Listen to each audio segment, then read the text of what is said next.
Morning, mga kachorba. Para sa akin, hindi pa good. Yeah, morning lang sa inyo, ha guys. Kape tayo. So, dito man ako nag-stay sa pwesto ko dati sa apartment na tinitirahan namin. Diba dito sa office ko, diba dahil namiss ko na aking office dahil. Kaya pagdating ko dito sa bahay na Diyos mo dahil, nakakaloka. Sa totoo lang, napakakalat. Ang hirap talaga pag wala ako sa isang bahay, napakakalat dahil. Sira-sira na yung office ko. Buti na lang inayos ko kanina. Inayos ko kanina kahit puro butas na dahil. Diyos ko, ang hirap dito mag-chismis.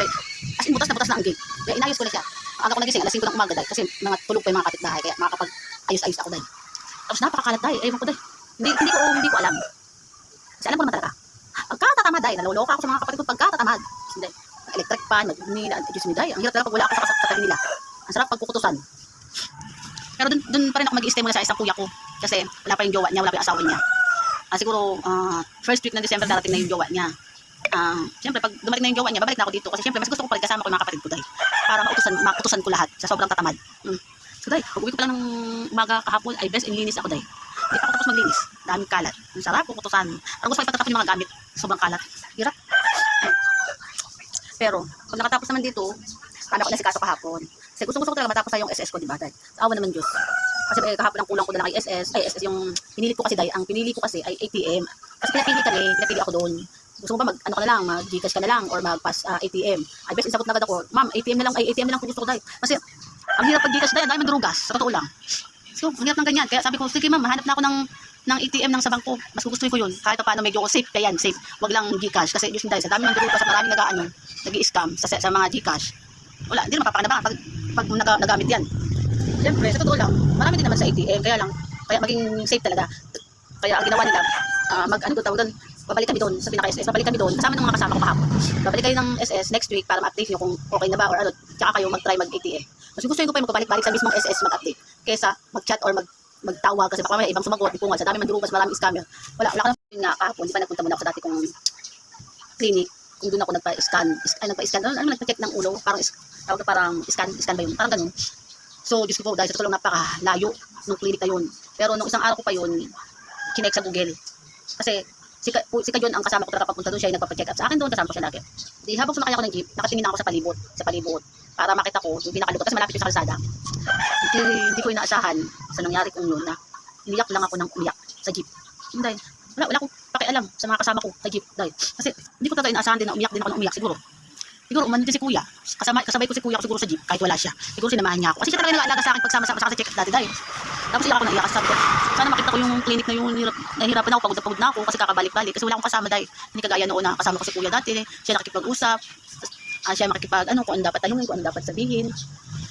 Hirap talaga ako kahapon dahil. Iyak ako ng iyak sa jeep. Hanggang sa napuntahan ko na yung clinic. Yun, bumaga na ako. Tapos ang problema dahil, ang hirap kung tumawid. Ang lawak ng kalsada dahil. Iyak na naman ako, bago na naman ako makapunta sa kalsada paglipat. Ang daming sasakyan. Samantalang dati yung kuya ko nakahawak sa akin pagtatawid na kasi. Alam niyo, hindi ko pinakikita sa right side eh. Yun. Tapos nagpapaliwanag naman ako sa mga nakakausap ko doon sa clinic na yun. Na intindi na lang po ha kasi medyo magulo po ako. Dahil na may sakit pa nga po kaya hindi ko pa masyado totaling alam. So yun, buti lang marami akong dalang paper na requirements ko. At least pinapakita ko na lang sa kanila na kung kailangan ko dito para mapa-check ay makahingi ako ng another na kopya kasi kailangan ko po sa SS. Sawa naman ng Diyos dahil binigyan na ako. Hindi, pahinga lang muna ako kasi sobrang init dahil tapos pagod na ako. Tapos gutom na ako dahil wala na ako. Hindi na ako nakakain, nakakamadali kasi kakahanap ko. Tapos punta na naman ako sa SS, nagpapakita na ako. Tapos ang ending, may another na naman akong aasikasuhin sa ATM.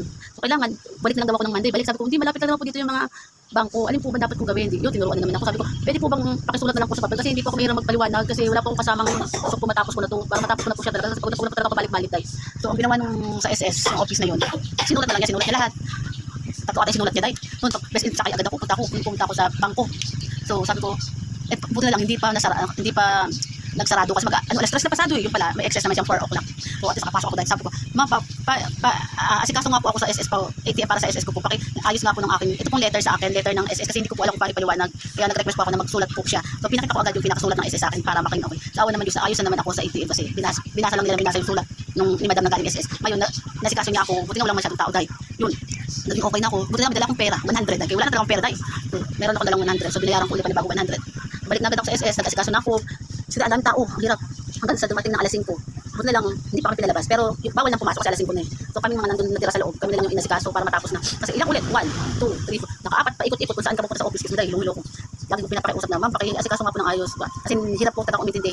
Sa totoo lang noon, gawain ko na yan magpunta sa mga SS, sa mga pag-ibig, o sa mga bangko, kasi diba nagtatrabaho ko dati. Kung may mga may pinipirmahan, may sinusulat, kung ano dapat sulatin. Dati, yung wala pa akong sakit, kaya alam ko lahat ang ginagawa. Yan. Dahil nasa nagkasakit na ako, nagkaroon nga ako ng pagkakalimot, o yung hindi ko naiintindihan. Pag kinausap nila ako, hindi ko naiintindihan. Kasi sinasabi ko na, pakiayos nga po, ma'am, kasi sa totoo lang hirap pa akong umintindi. Kasi nga, ayun nga po, ang lagi lang ko pinapakita lagi lang ko nasikaso sa kanila, pinapaliwanag sa kanila na ang naging sakit ko po kasi ulo ko ang naging problema, naging sakit ko na na-stroke ako, kaya ang problema ko utak ko na nagkakahirap umintindi at hindi ko maintindihan ang dapat sabihin kung ganun. Yun, sa awa naman Diyos, ang babait naman nila at nasikaso ako ng ayos hanggang sa natapos ako kahapon. Umuwi talaga ako, mag-alas 6 na, siguro 5:30 kami natapos sa SS. Awa naman ng Diyos, yun nga, babalik na lang kami. Siyempre, okay lang sa akin na bumalik na lang doon at least. Pag nag-update ako, as in mismo, doon sa pinaka SS. Kasi sa dami talaga ng mga mandurubas talaga at scammer, ay hirap basta-basta kailangan pala mag-ingat. Kaya yun, sana nga makaraos na kasi siyempre malaking tulong din talaga yun. Pero kung para sa akin talaga noon pa, gustong-gusto ko na magtrabaho kasi dumating yung kuya ko nga dati, gusto ko talaga tumulong kasi nga doon na-stroke din siya. Siya yung nag-aasikaso sa akin dati na-stroke ako. So yung na-stroke siya uli, na-stroke din siya, gusto ko siyang asikasuhin din at makabigay man lang ng mga tulong, pangbiling gamot, pangkain, pang vitamins niya. Wala ako na itulong sa totoo lang. Kaya sama-sama ng loob ko dahil grabe, wala akong pahinga sa pagtulog. Kaya lahat ng kapalit ko talaga. Ayun talaga naman. Hirap. Kaya yun, hirap. Pero sa totoo lang, kung nagkaroon man ako, kahit konting pera, tutulong ako sa side niya, sa asawa niya, sa anak niya kasi wala na siya eh. Kaya gusto ko rin talaga makatulong sa pamilya niya kasi wala na siya. Diba, naiyak na naman ako. Hirap. Kaya yun. Ay, gagawin ko rin ang paraan. Gagawin ko lahat ang paraan na makakatulong ako kahit konti. Mga anak niya. Habang wala siya, dahil wala na siya eh. So yun lang. Diba sabi niya, napaiyak na naman ako. Wala nakatapos ang iyak. Ngayon, sana maging maayos na yung mga dapat kailangan ko para at least hindi lang naman ako gagamit niyan. Pati rin yung mga pamangkin ko. Para sa kanila. Kahit hindi naman para sa akin. Kasi kailangan niya ng mga bata. Bilang wala yung kuya ko, tutulong ako. Hutay. Wala, napachika naman ako sa inyo, day. Okay na nga. So yun. Basta, ano lang. Ganun talaga, hindi talaga makalimut. Hindi talaga makatapos. Pag-iiyak. Ganun talaga, at least makaraos ang sakit ng damdamin. Ngayon. At least nakalabas na naman ako ng damdamin ko ngayon. So yun. Hindi ko alam kung babalik naman ako sa kuya ko nga. Kasi wala rin yung isa kong kuya. Wala siya kasama sa bahay. Kaya samahan ko pa rin.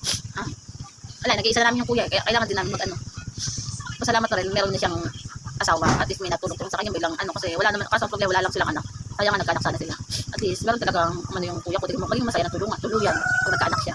Yun naman talaga, sa totoo lang si kuya ko yung isa kong kuya, ang kaligayahan niya talaga, magkaroon siya ng anak. Wala eh, ginawa din niya lahat ng paraan pero never siyang nabibiyayaan ng magkaroon ng bata. Pero sana magkaroon, hanggat kaya pa niya, sana, wala lang. Ako lang, gusto ko lang makakaroon ng anak eh, kaso siguro hindi na magka-anak para lang din mga pamangkin ko, kailangan ko rin ng tulong. Tulungan ko sila. Kahit wala pa akong trabaho, kahit sa mga maliit talaga makatulong ako. Okay, yun na. Pachika lang ako sa inyo. Dahil na-miss kong opisina ko. Maganda na opisina ko, meron sariling pader.